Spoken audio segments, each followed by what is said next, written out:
The shuttle's alarm screamed as it spun out of control. Sparks flew from the damaged control panel while John Constantine gripped his seat with white knuckles. The small transport ship had been carrying supplies to Luna Station when a piece of space debris punched through the hull. Now it was falling toward the moon's surface like a burning rock. John closed his eyes and waited for impact. The crash came with a terrible grinding sound of metal against rock. When the noise stopped, John found himself hanging upside down in his safety harness. Blood dripped from a cut on his forehead. His ribs felt like someone had kicked him with steel boots. He unbuckled himself and fell to what used to be the ceiling. Every movement sent pain shooting through his body. The shuttle's emergency beacon was flashing red, which meant help would come soon. John crawled toward the exit hatch and pushed it open. Luna Station rose from the moon's gray surface like a glittering city. The massive domed structures housed millions of people from dozens of different worlds. At the center stood the tall spire of Mercy General Medical Center, the most famous hospital in the galaxy. John pulled himself out of the wrecked shuttle and sat on a piece of twisted metal. His work clothes were torn and dirty. Oil stains covered his hands and arms. He looked like any other cargo hauler who spent his days moving supplies between space stations. That was exactly what he wanted people to think. The rescue team arrived within minutes. 2 human paramedics rushed over with a floating stretcher. They wore the blue uniforms of Luna Station Emergency Services. "Are you hurt?" asked the first paramedic, a young woman with kind eyes. "Some pain in my chest and ribs," John said quietly. "Hit my head too." The second paramedic, an older man with gray hair, ran a medical scanner over John's body. "We're seeing some internal bleeding." "Nothing too serious, but you need to get to the hospital right away." They loaded John onto the stretcher and flew him to Mercy General. During the short trip, John looked up at the medical center's gleaming towers. He had built this place. Every room, every piece of equipment, every bed had been paid for with his money, but nobody here knew that. To them, he was just another injured worker. The emergency room buzzed with activity. Doctors and nurses moved between patients from many different worlds. John saw a tall, blue-skinned alien getting treatment for a broken arm. A small, furry creature from the outer colonies was having its eyes examined. 2 robot-like beings waited patiently in metal chairs. A nurse with short brown hair came over to John's stretcher. Her name tag read, Linda Hayes. "What's your name?" "Honey," she asked with a warm smile. "John Constantine," he replied.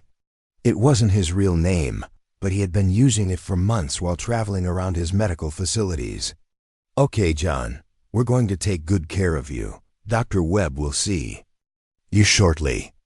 Linda pushed John's stretcher into a small examination room. The walls were white and clean. Medical equipment lined the shelves. A single chair sat in the corner next to a small table. "The doctor will be right with you," Linda said. "Try to rest." John lay on the stretcher and waited. Through the thin walls, he could hear other patients talking with their doctors. Some conversations were in human languages he recognized. Others were in alien tongues that sounded like music or static. An hour passed. Then another. John's pain was getting worse, but no doctor came. He could hear footsteps in the hallway and voices discussing other patients. Sometimes the footsteps stopped outside his door, but nobody entered. Finally, after 3 hours, the door opened. A tall man in a white coat walked in without looking up from his tablet computer. He had dark hair and cold eyes behind expensive glasses. His movements were quick and impatient. "Marcus Webb," he said, still not looking at John. "I'm the doctor who will be treating you today." Dr. Webb glanced at John for just a moment. John saw the doctor's expression change from boredom to mild disgust. Webb looked at John's dirty work clothes and oil-stained hands with obvious distaste. "So you're the cargo hauler from the shuttle crash," Webb said, tapping his tablet. "Says here you have some minor injuries." The paramedic said there. Might be internal bleeding, John said calmly. Webb snorted. Paramedics always exaggerate. They see a little blood and think it's the end of the world. He waved a small medical scanner over John's chest for about 10 seconds. Everything looks normal to me. John frowned. Could you check again? The pain is getting worse. Listen, Webb said, his voice getting sharp. I've been treating patients for 15 years. I know what internal bleeding looks like. You have some bruises and maybe a cracked rib. Nothing serious. The doctor turned toward the door, ready to leave. Doctor, please, John said. Something doesn't feel right. Webb spun around, his face red with anger. Are you questioning my medical judgment? Do you have any idea who I am? I've treated alien ambassadors, wealthy business leaders, and government officials from across the galaxy. I've saved lives that your small human mind couldn't even imagine. John stayed quiet, but his dark eyes watched Webb carefully. You cargo haulers are all the same, Webb continued. You come in here with tiny injuries and expect to be treated like royalty. Well, this isn't that kind of place. We deal with important patients here, not every bruised worker who falls off a ladder. Webb pointed at John with his scanner. Take some pain pills and get back to your hauling job. Stop wasting my time with minor complaints. The doctor started to leave again, but John spoke up. What about the blood the paramedics found? Probably just a small cut somewhere, Webb said without turning around. Your body will fix itself in a few days. That's what human bodies do. They heal from simple injuries without expensive medical treatment. With that, Dr. Webb walked out and slammed the door behind him. John lay back on the stretcher, staring at the white ceiling. He had spent billions of dollars building hospitals like this one. He had hired the best doctors and bought the most advanced equipment. The whole point was to give excellent medical care to everyone who needed it. But lying here as just another patient, John was seeing a different side of his medical empire. Dr. Webb had treated him like garbage, simply because he looked like a working man instead of a wealthy businessman. The doctor had barely examined him and had ignored clear signs of serious injury. John thought about all the other patients who must have received the same terrible treatment. How many people had been turned away or given bad medical care just because they weren't rich or important enough? Outside in the hallway, John could hear Dr. Webb talking to another patient in a completely different tone. The doctor's voice was friendly and respectful. John listened as Webb spent nearly an hour carefully examining an alien diplomat who had come in with a minor headache. The difference was clear. Dr. Webb gave excellent care to patients he thought were important, but treated regular humans like they were beneath his attention. John closed his eyes and tried to manage his growing pain. He would wait and see what happened next. But already, he was planning changes that would shake Mercy General Medical Center to its foundation. John Constantine lay on the narrow bed in the small room for another 3 hours. The pain in his chest was getting worse. Each breath felt like knives cutting into his lungs. His vision was starting to blur at the edges, but no one came to check on him. Through the thin walls, he could hear Dr. Webb in the next room. The doctor was treating a wealthy alien businessman from the Centauri system. Webb's voice was completely different now, warm, caring, and professional. Please, tell me exactly how you're feeling, Webb said to his alien patient. Every detail is important. We want to make sure you get the best possible care. John heard the sound of multiple medical scanners running for several minutes. Dr. Webb was being very thorough with his examination. I'm going to order some additional tests, Webb continued. We have the finest medical equipment in the galaxy right here. Your comfort and health are our top priorities. The difference was shocking. Dr. Webb had spent less than 5 minutes with John, barely looked at him, and had dismissed his injuries without proper testing. But with the alien patient, Webb was taking his time and using every available medical tool. John tried to sit up, but a sharp pain shot through his chest. Something was definitely wrong inside his body. The paramedics had been right about the internal bleeding. Dr. Webb's quick scan had missed something important. The door to John's room opened. Nurse Linda Hayes walked in with a concerned look on her face. "How are you feeling, John?" she asked softly.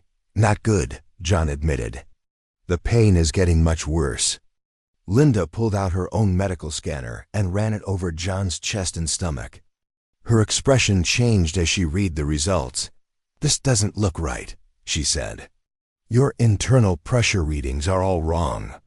I think you might have serious bleeding inside your body." She rushed to the door and called out, "Dr. Webb, I need you to look at Mr. Constantine again. His condition is getting worse." Dr. Webb's annoyed voice came from the next room. "I already examined him, nurse. He's fine. Just give him some pain medication and discharge him." "Doctor, please," Linda said louder. "The scanner shows signs of internal bleeding. This could be serious." "The scanner is probably broken," Webb called back. "Those old human models aren't very reliable. Stop bothering me with minor issues." Linda looked at John with worry in her eyes. "I'm going to get Dr. Foster. She's the head of emergency medicine. She'll know what to do." While Linda was gone, John heard Dr. Webb finishing with his alien patient. The doctor spent another 20 minutes discussing treatment options and making sure the alien was completely comfortable. "If you need anything at all," Webb told his patient, "just press this button and someone will come immediately. We're here to serve you." After the alien left, Dr. Webb walked past John's room without stopping. John could see him through the small window in the door. The doctor was already focused on his tablet, reading about his next important patient. Dr. Amanda Foster arrived 10 minutes later. She was a middle-aged woman with gray hair and intelligent eyes. Unlike Dr. Webb, she looked directly at John when she entered the room. "I'm Dr. Foster," she said. "Nurse Hayes is worried about your condition. Let me take a look." Dr. Foster ran her scanner over John's body much more carefully than Dr. Webb had done. She checked his chest, stomach, and back. Her face grew serious as she read the results. "You have significant internal bleeding," she said. "This is a medical emergency. We need to get you into surgery right now." Linda Hayes came back into the room with 2 other nurses. They quickly prepared John for surgery, hooking up 4 tubes and monitoring equipment. "Why didn't Dr. Webb see this?" John asked weakly. Dr. Foster's face hardened. "Dr. Webb didn't do a proper examination. He used a basic scanner for about 10 seconds and made assumptions based on your appearance." They rushed John down the hallway toward the surgical center. As they moved, John saw Dr. Webb in another room with a different alien patient. The doctor was laughing and chatting as if he had all the time in the world. "Dr. Webb," Dr. Foster called out sharply, "Mr. Constantine has serious internal bleeding. He needs emergency surgery." Dr. Webb looked up from his conversation with annoyance. "That's impossible. I examined him thoroughly. He just has minor injuries." "A proper examination would have caught this hours ago," Dr. Foster replied coldly. "This patient could have died because of your negligence." Dr. Webb's face turned red. "Are you questioning my medical judgment? I've been practicing medicine longer than you've been alive." "I'm questioning your attention to detail," Dr. Foster shot back. "This man has been bleeding internally for over 6 hours while you ignored his symptoms." Other medical staff in the hallway stopped to listen. Word was spreading quickly that Dr. Webb had made a serious mistake. "He's just a cargo hauler, doctor," Webb said defensively. "These working-class humans always complain about minor pain. I can't waste valuable medical resources on every bruised laborer who walks in here." Dr. Foster stared at him in shock. "Every patient deserves proper medical care, regardless of their job or social status. That's the foundation of medical ethics."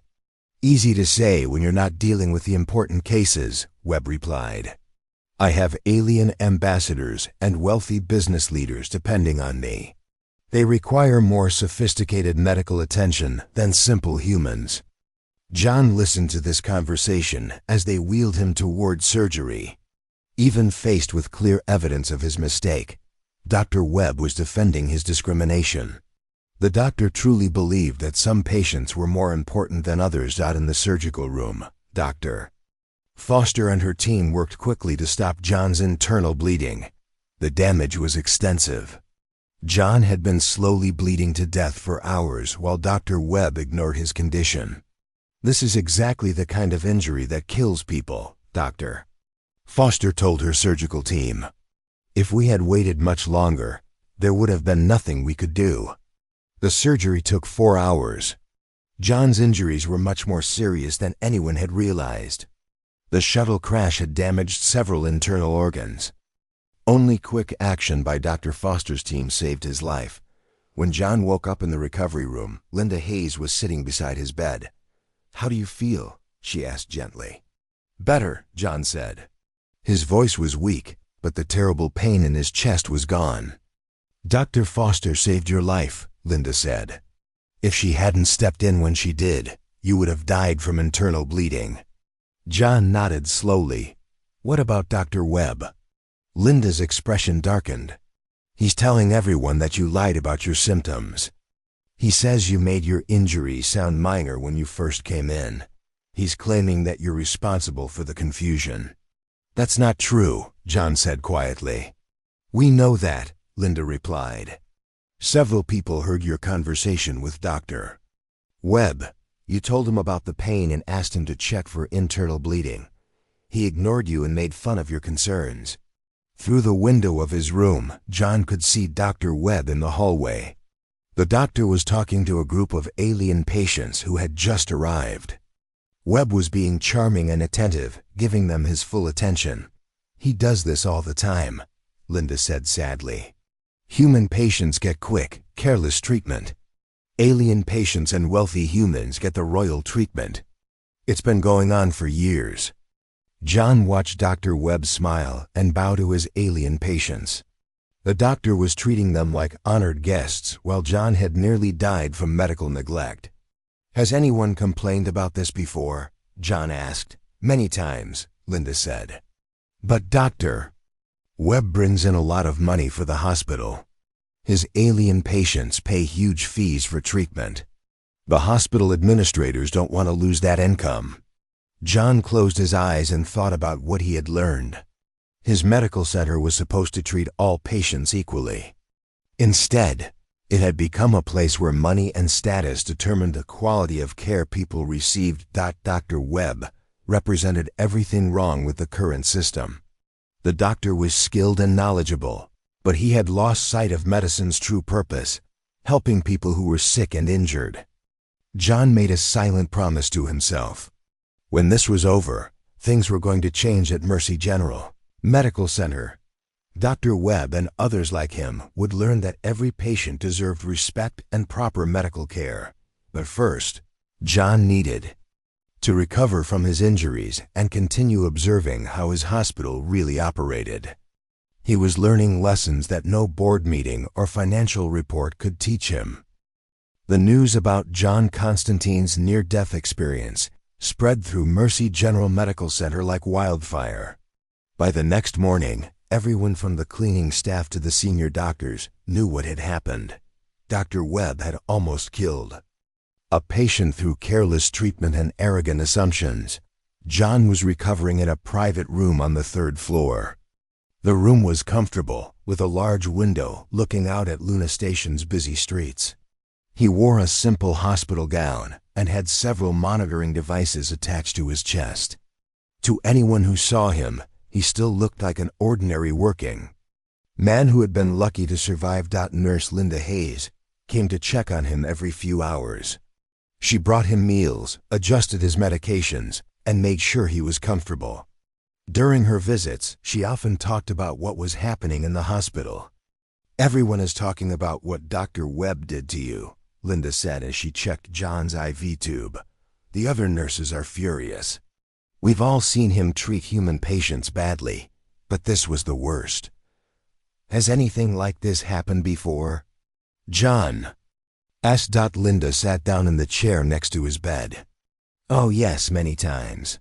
Last month, Dr. Webb kept a human construction worker waiting for 8 hours with a broken leg. But when an alien merchant came in with a headache, Webb saw him immediately. She shook her head sadly. The alien got a full medical examination, expensive tests, and premium treatment. The construction worker got a basic splint and was told to go home. John listened carefully. What did the other doctors think about that? Most of them don't like it, Linda said. Dr. Foster has complained to the hospital administrators several times. But Dr. Webb brings in so much money that nobody wants to stop him. Through his window, John could see the hospital's main entrance. Expensive shuttles were constantly arriving with wealthy patients from across the galaxy. Many of them were aliens who came to Earth specifically for human medical treatment. Why do aliens trust human doctors so much? John asked. Linda smiled. Because humans are really good at medicine. We care about our patients and work hard to help them. At least most of us do. A knock on the door interrupted their conversation. Dr. Foster walked in, carrying a medical tablet and looking serious. How are you feeling today, John? She asked. Much better, thanks to you, John replied. You saved my life. Dr. Foster sat down and looked at him directly. I want to talk to you about what happened with Dr. Webb. Would you be willing to file a formal complaint? John considered this carefully. What would happen if I did? There would be an investigation, Dr. Foster explained. The hospital would review Dr. Webb's treatment of you and possibly other patients.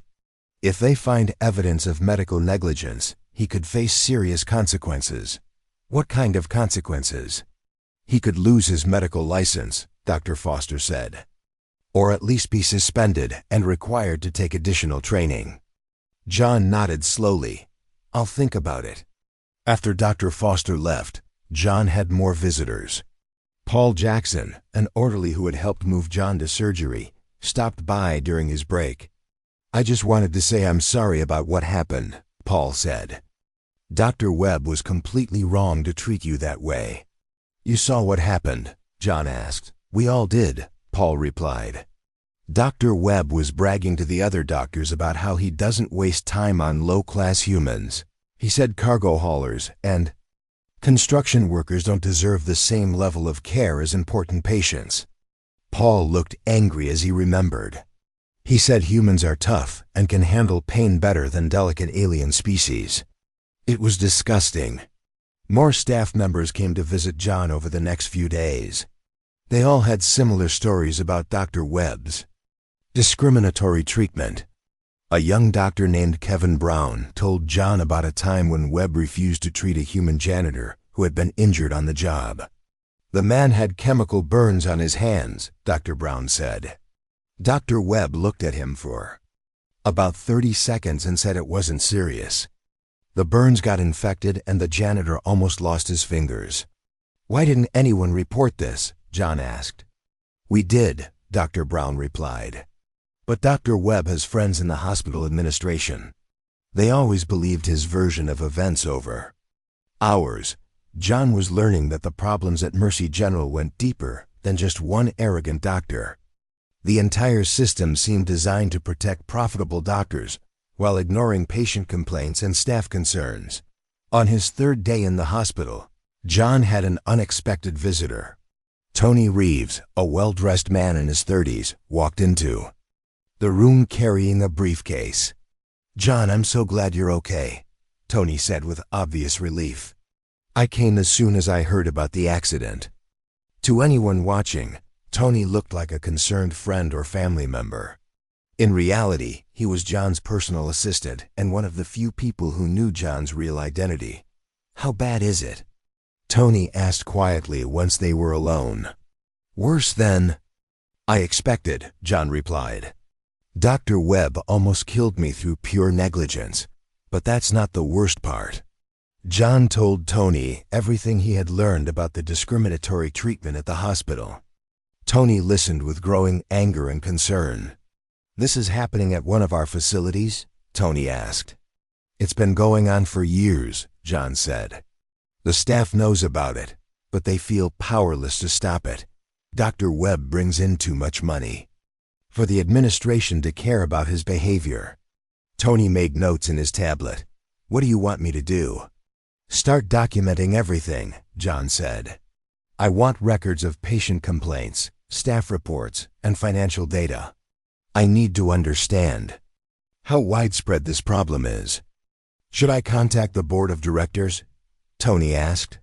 "Not yet," John replied. "I want to see how this plays out naturally. If I reveal my identity now, everyone will just tell me what they think I want to hear." After Tony left, John continued his observations. He watched through his window as different types of patients arrived at the hospital. Wealthy humans and aliens were greeted by smiling staff members and escorted to comfortable waiting areas. Working-class humans were directed to basic examination rooms and often waited for hours. The pattern was clear and consistent. Money and social status determined the quality of care patients received at Mercy General Medical Center. That evening, John overheard an argument in the hallway outside his room. Dr. Webb was talking loudly to Dr. Foster. "You're making a big mistake by encouraging that cargo hauler to file a complaint," Webb said. "Do you have any idea how much money I bring to this hospital?" "I don't care about money when it comes to patient safety," Dr. Foster replied firmly. "Patient safety?" Webb laughed. "He's perfectly fine now. A little bleeding never killed anyone. You doctors who work with human patients are too soft. You coddle them and make them think every little pain is a medical emergency. John Constantine nearly died because you ignored obvious symptoms of internal bleeding," Dr. Foster said. "That's not coddling, that's proper medical care." "He should have been more specific about his symptoms," Webb argued. "These working-class humans don't know how to describe their medical problems properly. They're not educated like our alien patients." John listened to this conversation with growing anger. Even after nearly killing a patient, Dr. Webb was still defending his discriminatory practices. The doctor truly believed that human workers were inferior to alien patients and didn't deserve quality medical care. "I filed a formal complaint against you," Dr. Foster said. "The hospital administration will investigate your treatment of Mr. Constantine." "Good luck with that," Webb replied with a sneer. "I have friends in high places. This hospital makes millions of dollars from my alien patients. They're not going to risk that income to protect some injured cargo hauler." Webb walked away, but John could still hear him talking to other staff members. The doctor was telling his version of events, claiming that John had lied about his symptoms and was now trying to blame the hospital for his own mistakes. John realized that Dr. Webb was not going to learn from this experience. The doctor was too arrogant and too protected by the hospital's financial interests. Real change would require more dramatic action. He closed his eyes and began planning his next moves. Dr. Webb had no idea that the cargo hauler he had nearly killed was actually the owner of the entire hospital. Soon, that ignorance would cost Webb everything he had worked for, but John wanted to be fair. He would give the hospital's normal complaint process a chance to work. If the administration handled Dr. Webb's behavior properly, there might be hope for reform without more drastic measures. If they didn't, John was prepared to take much stronger action to protect future patients from discrimination and neglect. Dr. Helen Park stepped out of her shuttle at Luna Station's main docking bay. She was a tall woman with silver hair and sharp eyes that missed nothing. As the chief medical officer of the Morrison Medical Consortium, she was responsible for maintaining standards at hospitals across three-star systems. Helen had received an urgent message from the consortium's automated monitoring system. One of their facilities had reported a serious medical incident involving potential negligence. What made this case special was that the patient was listed as John Constantine, a name that triggered the highest level security alerts in the consortium's database. She walked through Luna Station's busy corridors toward Mercy General Medical Center. The hospital rose above her like a gleaming tower of glass and steel. Helen had helped design this facility 10 years ago. It was supposed to represent the best of human medical science and compassion. Now, she was here to investigate whether those ideals were being followed. Helen entered the hospital's main lobby and was immediately greeted by Dr. Richard Stone, the facility's administrator. He was a nervous man in an expensive suit who seemed worried about her unexpected visit. "Dr. Park, what an honor," Dr. Stone said, shaking her hand. "We weren't expecting a visit from consortium headquarters." "This is a routine inspection," Helen lied smoothly. "We like to check on our facilities without advance notice. It gives us a better picture of daily operations." Of course," Dr. Stone said quickly. "Let me show you around. We have some wonderful things to share with you." As they walked through the hospital, Helen observed everything carefully. The facility was clean and well-equipped. The alien patients she saw were receiving excellent care in comfortable private rooms. The medical staff seemed professional and competent, but Helen noticed something troubling. In the basic examination rooms, she saw several human patients who looked like working-class people. They were sitting in uncomfortable chairs, waiting for hours without any attention from the medical staff. "How long do patients typically wait for treatment?" Helen asked.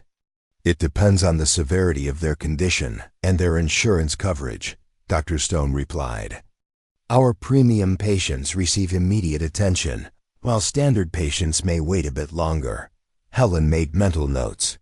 The consortium's policy was clear. All patients should receive prompt medical attention, regardless of their ability to pay. "I'd like to speak with some of your doctors," Helen said. "Starting with Dr. Marcus Webb." Dr. Stone's face brightened. "Excellent choice. Dr. Webb is one of our star physicians. He specializes in treating alien patients and has brought tremendous revenue to the hospital." They found Dr. Webb in his office, reviewing files on his computer. His office was large and decorated with expensive artwork. Through the window, Helen could see the best view of Luna Station's skyline. "Dr. Park," Webb said, standing up eagerly. "What a pleasure to meet you. I've heard so much about your work with the consortium." Helen shook his hand and sat down across from his desk. "I'm here to learn about the quality of care at this facility. Tell me about your work." Dr. Webb's eyes lit up. This was clearly his favorite topic. "I specialize in xenobiology and interspecies medicine," Webb said proudly. "Last month alone, I treated a Centauri ambassador, 3 vegan trade officials, and a delegation from the Arcturus system. The complexity of alien physiology requires advanced medical knowledge that most doctors simply don't possess." "What about human patients?" Helen asked casually. Webb's enthusiasm dimmed slightly. "Oh, I treat humans too, of course. But honestly, human medicine is quite basic compared to alien physiology.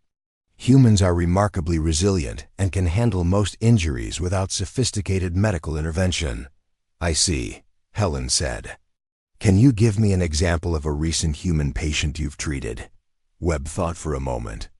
"Well, just a few days ago I had a cargo hauler who was in a shuttle accident. He came in complaining about minor injuries, some bruises, a small cut on his head. These working-class humans often exaggerate their symptoms to get attention." Helen kept her expression neutral, but inside she was taking careful notes. "How did you treat him?" "I gave him a quick examination and determined that his injuries were minor," Webb said. "I prescribed some pain medication and advised him to return to work. Simple, efficient treatment for a simple problem."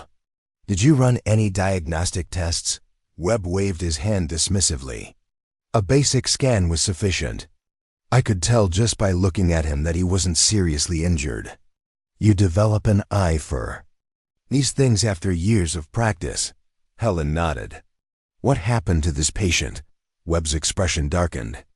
"Unfortunately, Dr. Foster," one of our emergency physicians, disagreed with my diagnosis. She insisted on running additional tests and claimed the patient had internal bleeding. Did he have internal bleeding? Possibly some minor internal bruising, Webb admitted reluctantly. But nothing that wouldn't have healed naturally. Dr. Foster performed unnecessary surgery and is now encouraging the patient to file a complaint against me. Helen made more mental notes. Webb was describing a case of potentially life-threatening medical negligence, as if it were a minor disagreement between colleagues. Tell me more about your approach to different types of patients, Helen said. Webb leaned forward eagerly. Each species requires specialized care. Alien patients often have complex medical histories and sophisticated understanding of their own physiology. They can describe their symptoms precisely and appreciate advanced treatment options. And human patients? Human patients, especially working-class ones, tend to be less educated about medical matters, Webb said. They don't understand complex diagnoses and often can't afford expensive treatments anyway. It's more efficient to provide basic care and move on to patients who can benefit from our advanced capabilities. Helen was shocked by Webb's casual admission of discriminatory treatment, but she kept her expression neutral. How do other staff members feel about this approach? She asked. Webb's face showed annoyance. Some of the nurses and junior doctors don't understand the business realities of running a modern medical facility. They think every patient deserves the same level of care, regardless of their ability to pay or their importance to the hospital. Is that wrong? It's impractical, Webb said firmly. This hospital generates millions in revenue from our alien patients. That money funds our research, pays for our equipment, and allows us to provide any medical care at all. If we wasted resources on every injured worker, we couldn't maintain our standards for the patients who really matter. Helen stood up. I'd like to speak with some of the other staff members you mentioned. Of course, Webb said. But I hope you'll remember that I've brought over 50 million credits in revenue to this hospital in the past year alone. My work with alien patients has made Mercy General famous throughout the galaxy. Helen left Webb's office and walked through the hospital corridors. She was beginning to understand the depth of the problems at this facility. Dr. Webb wasn't just providing poor care to some patients. He was openly advocating for a two-tier medical system based on wealth and species.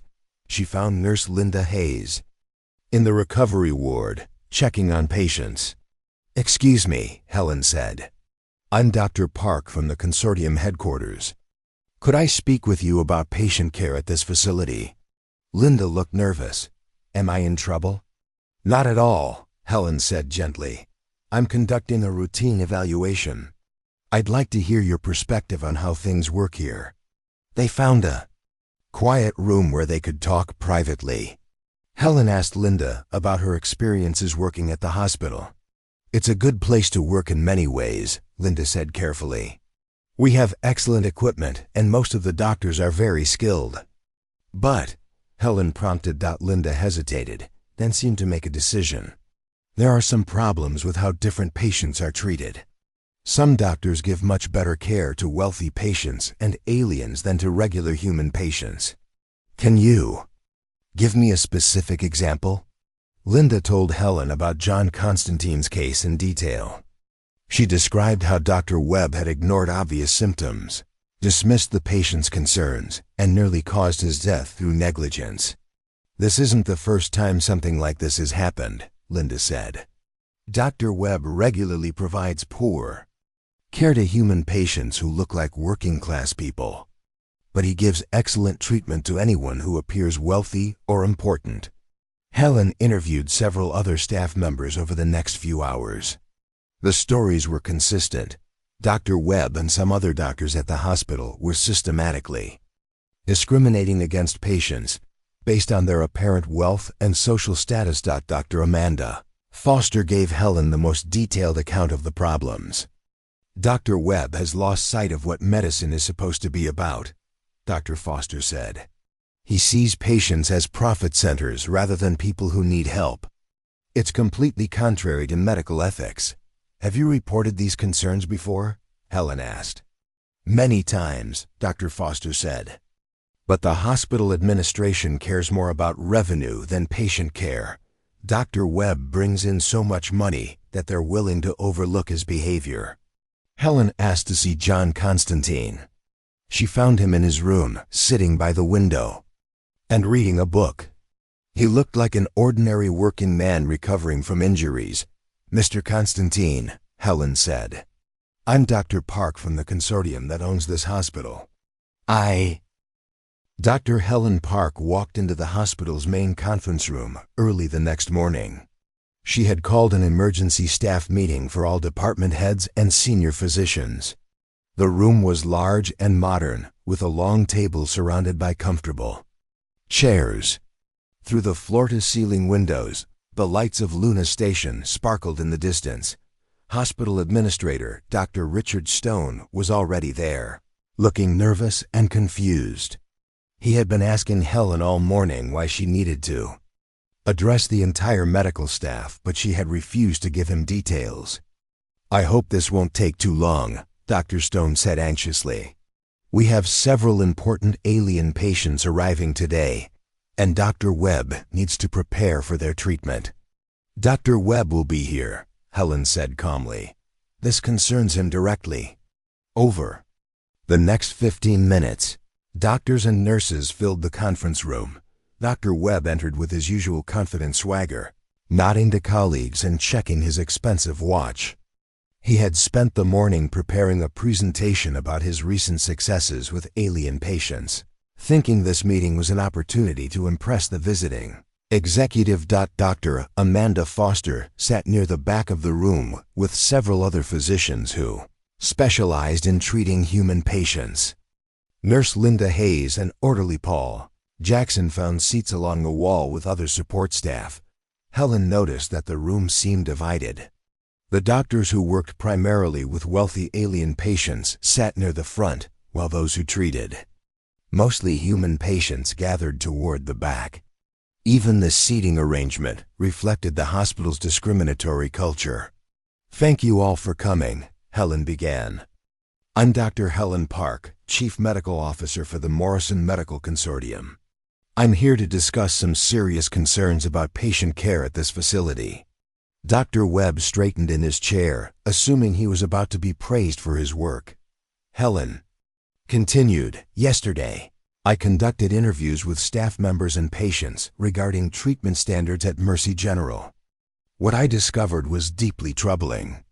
She activated the room's main display screen, which showed the consortium's official mission statement: to provide excellent medical care to all sentient beings, regardless of species, wealth, or social status. This is the principle that guides every facility in our network, Helen said. Unfortunately, it appears that some staff members have forgotten these values. Dr. Webb shifted uncomfortably, but still didn't look worried. He had heard similar speeches before and knew they usually ended with requests for better customer service. I want to discuss a specific case that occurred 4 days ago, Helen said. A human patient named John Constantine was brought here after a shuttle accident. His treatment by certain staff members violated every principle of medical ethics and nearly resulted in his death. Now Dr. Webb looked concerned. He glanced around the room and saw other staff members staring at him. Helen displayed John's medical records on the screen. Mr. Constantine presented with clear symptoms of internal bleeding. The paramedics who brought him in documented these symptoms and recommended immediate medical attention. She clicked to the next screen, which showed Dr. Webb's initial examination. Notes. Instead, he was examined for less than 2 minutes by a physician who made assumptions based on the patient's appearance rather than his medical condition. Dr. Webb stood up. Now wait just a minute. I conducted a thorough examination of that patient. His injuries appeared minor, and I treated them appropriately. You used a basic scanner for 10 seconds and dismissed his complaints without proper testing, Helen replied sharply. You told him to stop wasting your time and get back to work. Murmurs spread through the room. Many staff members had heard rumors about the incident, but this was the first time the details were being discussed openly. That patient was exaggerating his symptoms, Dr. Webb said defensively. These working-class humans often do that to get attention and avoid returning to work. Helen's expression hardened. Mr. Constantine required emergency surgery to stop life-threatening internal bleeding. He would have died if Dr. Foster hadn't intervened when she did. Dr. Foster nodded from her seat. Dr. Webb's negligence nearly killed that man. That's a serious accusation, Dr. Webb said, his voice rising. I've been practicing medicine for 15 years. I know the difference between serious injuries and minor complaints. Do you? Helen asked. Because according to multiple witnesses, you told Mr. Constantine that his injuries weren't worth your attention because he was just a cargo hauler. Dr. Webb's face turned red. I never said that. You told him that you treat alien ambassadors and wealthy business leaders, not bruised workers, Helen continued. You said his human body would heal itself without expensive medical treatment. Linda Hayes spoke up from the back of the room. I heard him say exactly that. We all did. Other staff members nodded in agreement. Dr. Webb looked around the room and saw accusation in many faces. Even if I said something like that, it doesn't change the medical facts, Webb argued. That patient's injuries weren't serious when he first arrived. They were serious enough to require 4 hours of emergency surgery. Dr. Foster said coldly. Helen clicked to another screen showing patient satisfaction surveys and complaint records. This isn't an isolated incident. Mr. Constantine's case represents a pattern of discriminatory treatment that has been going on for years. The data showed a clear pattern. Human patients, especially those who appeared to be working class, consistently received lower quality care and longer wait times than alien patients or wealthy humans. Dr. Webb, you've been systematically providing substandard care to patients based on their perceived social status, Helen said. This violates medical ethics, consortium policy, and basic human decency. Dr. Webb stood up and slammed his hand on the table. This is ridiculous. Do you have any idea how much money I bring to this hospital? My alien patients pay premium fees that fund this entire facility. Money doesn't excuse medical negligence, Helen replied. Negligence? Webb shouted. I provide excellent care to patients who deserve it. I can't waste time and resources on every injured laborer who walks through our doors. The room fell silent. Dr. Webb had just openly admitted to discriminatory treatment in front of the entire medical staff. You believe some patients deserve better care than others? Helen asked quietly. Of course I do, Webb said, too angry to think clearly. Alien ambassadors and wealthy business leaders contribute to society. They fund medical research and advancement. Some cargo hauler who moves boxes for a living isn't worth the same level of medical attention. Several staff members gasped. Even Dr. Stone looked shocked by Webb's blunt admission. That's the most disgusting thing I've ever heard a doctor say, Dr. Foster said, standing up. It's the truth, Webb replied. We have limited resources and need to prioritize patients who matter. Helen let Webb's words hang in the air for a moment. Then she walked to the conference room door and opened it. Mr. Constantine, would you please join us? John Constantine walked into the room. He was no longer wearing a hospital gown or work clothes. Instead, he wore a perfectly tailored dark suit and moved with quiet confidence. His appearance was completely transformed, but his calm, intelligent eyes were the same. Dr. Webb stared at him in confusion. What is that cargo hauler doing here? Helen smiled. Dr. Webb, I'd like you to meet Keanu Morrison, founder and chairman of the Morrison Medical Consortium. The room erupted in shocked whispers. Dr. Webb's face went through a series of emotions. Confusion, recognition, and finally absolute horror as he realized what he had done. That's impossible, Webb whispered. He's just a working man. He hauls cargo for a living. John Morrison spoke for the first time, his voice calm and measured. I've been traveling to our facilities in disguise to see how they really operate. Your treatment of me was educational, Dr. Webb. Dr. Stone looked like he was about to faint. Mr. Morrison, I had no idea you were here. If we had known— That's exactly the problem, Morrison interrupted. You would have treated me differently. If you knew who I was.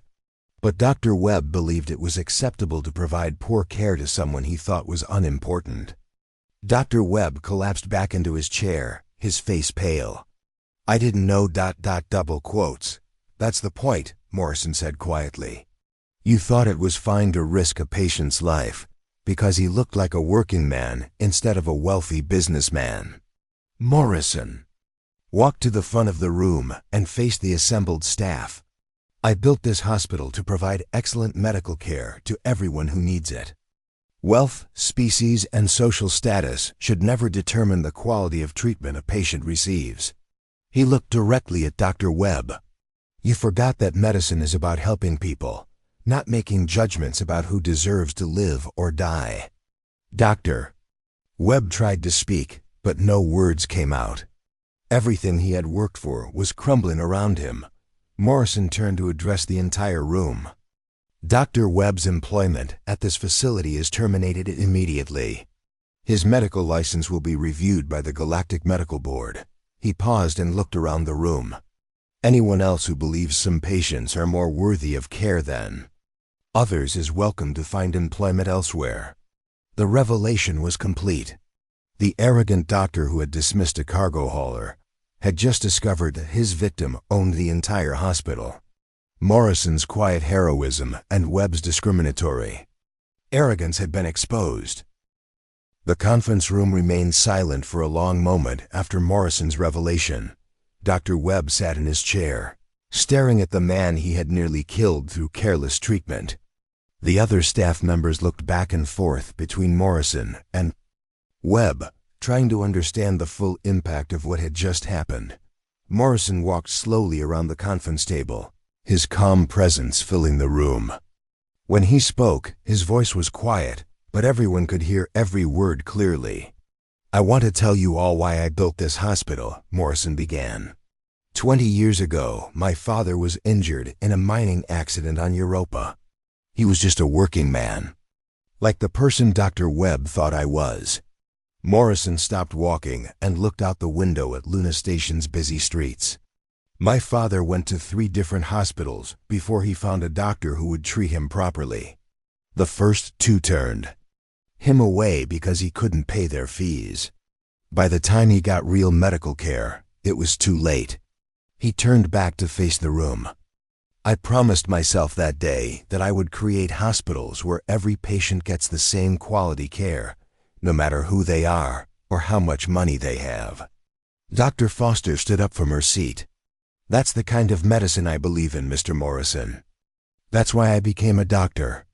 I know, Morrison said with a small smile. You proved that when you saved my life despite Dr. Webb's mistakes. Morrison looked around the room at all the faces watching him. I've learned a lot during my time here. As John Constantine, most of you are doing excellent work and treating all patients with respect. You're living up to the values this hospital was built on. He paused and looked directly at Dr. Webb, who was still sitting in stunned silence. But some of you have forgotten that every person who comes through our doors is someone's father, mother, son, or daughter. They all deserve our best effort, regardless of what they look like or what job they do. Morrison activated the room's display screen again. This time it showed a new policy document with the Morrison Medical Consortium logo at the top. Effective immediately, we're implementing new standards at all consortium facilities, Morrison announced. First, every patient will be seen by a doctor within 30 minutes of arrival, regardless of their ability to pay. Murmurs of approval came from the nursing staff and younger doctors. Second, we're establishing an anonymous feedback system, where patients and staff can report discriminatory treatment.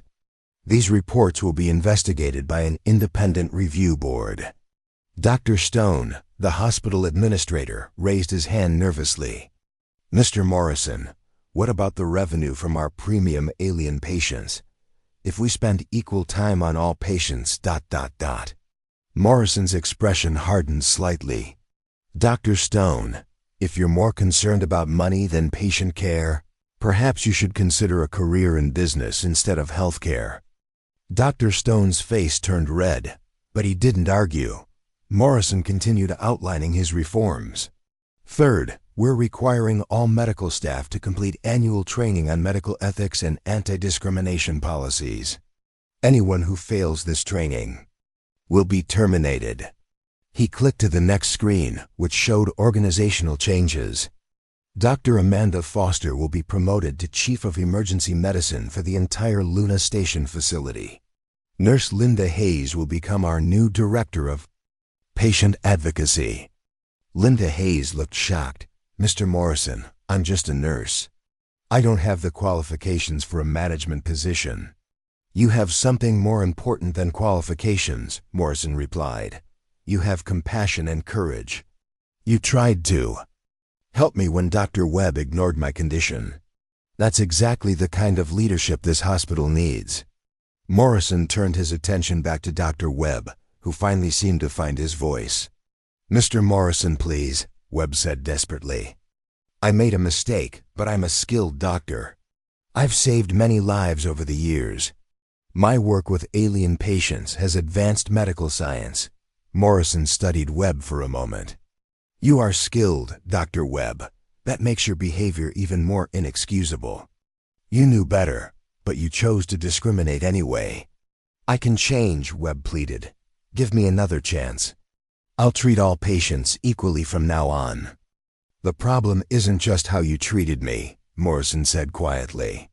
It's that you believed it was acceptable to treat anyone that way. You've shown a fundamental lack of respect for human life and dignity. Morrison walked over to where Webb was sitting. You told me that cargo haulers and construction workers don't deserve the same medical care as wealthy patients. You said some people matter more than others. That's not a medical opinion, that's a moral failing, Webb tried to argue. But the revenue from alien patients funds our research and equipment purchases. Without that income, we'll find other ways to fund our operations, Morrison interrupted. We'll never again compromise patient care for profit. Morrison addressed the entire room again. Dr. Webb's termination is final. Security will escort him from the building, and his access to all consortium facilities is permanently revoked. 2 security officers who had been waiting outside entered the room. Dr. Webb stood up slowly, his career and reputation destroyed in a matter of minutes. This isn't fair, Webb said as the security officers approached him. I was following standard business practices. Other hospitals do the same thing. Then other hospitals are wrong too, Morrison replied. We're going to do better. As Dr. Webb was escorted from the room, Morrison turned his attention to the remaining staff. I know some of you are worried about changes to how this hospital operates, he said. You might think that treating all patients equally will hurt our reputation or reduce our income. Morrison activated the display screen one more time. It showed financial projections for the next 5 years. These numbers show that ethical medical practice is also good business, Morrison explained. When we treat all patients well, word spreads. We'll attract more patients, not fewer. Quality care builds trust, and trust builds success. Dr. Foster spoke up. Mr. Morrison, what about the other consortium hospitals? Are you implementing these changes everywhere? Absolutely, Morrison said. Dr. Park is traveling to every facility in our network. We're conducting the same kind of undercover evaluations I did here. Any doctor or administrator who discriminates against patients will be removed. He smiled at the assembled staff. But most of our facilities are already doing things right. The problems here at Mercy General were more serious than at most of our hospitals. Morrison spent the next hour answering questions from the staff and explaining the new policies in detail. When the meeting ended, the mood in the room was hopeful rather than fearful. Over the following weeks, the changes at Mercy General Medical Center were dramatic. Wait times for all patients dropped significantly. Patient satisfaction scores improved. Across all demographics, the discriminatory culture that had developed under Dr. Webb's influence began to disappear. Linda Hayes thrived in her new role as Director of Patient Advocacy. She created programs to help patients understand their rights and navigate the medical system. Paul Jackson was promoted to Head of Patient Transport Services. Dr. Foster's leadership in the emergency department set new standards for rapid, compassionate care. Under her guidance, the department became a model for other hospitals throughout the consortium. Word of Morrison's undercover investigation spread throughout the galaxy's medical community. Other hospital systems began implementing similar reforms to avoid the kind of scandal that had destroyed Dr. Webb's career. Morrison continued his practice of making unannounced visits to consortium facilities, sometimes in disguise and sometimes openly. His message was always the same: excellent medical care for everyone, regardless of their background or ability to pay. 6 months later, Morrison stood in the same conference room where he had revealed his identity to Dr. Webb. This time, he was hosting a celebration for the medical staff. Mercy General had just received the highest rating from the Galactic Medical Accreditation Board. When I first came to this hospital as John Constantine, I was disappointed by what I found, Morrison told the assembled staff. Today, I'm proud of what we've accomplished together. He raised his glass in a toast to medicine that serves everyone, to doctors and nurses who see patients as people, not profit centers, and to the understanding that every life has equal value. The staff responded with enthusiastic applause. Morrison had kept his promise to his father and created a medical system that truly served all people. As the celebration continued around him, Morrison looked out the window at Luna stations. Glittering lights. Somewhere out there, patients were receiving excellent medical care, regardless of their wealth or status. That was the legacy he wanted to leave behind, a reminder that true healing comes from compassion, not discrimination. The cargo hauler who had been humiliated by an arrogant doctor had transformed into a catalyst for change throughout the galaxy's medical system. It was a victory for justice, equality, and the fundamental human belief that every person deserves dignity and respect.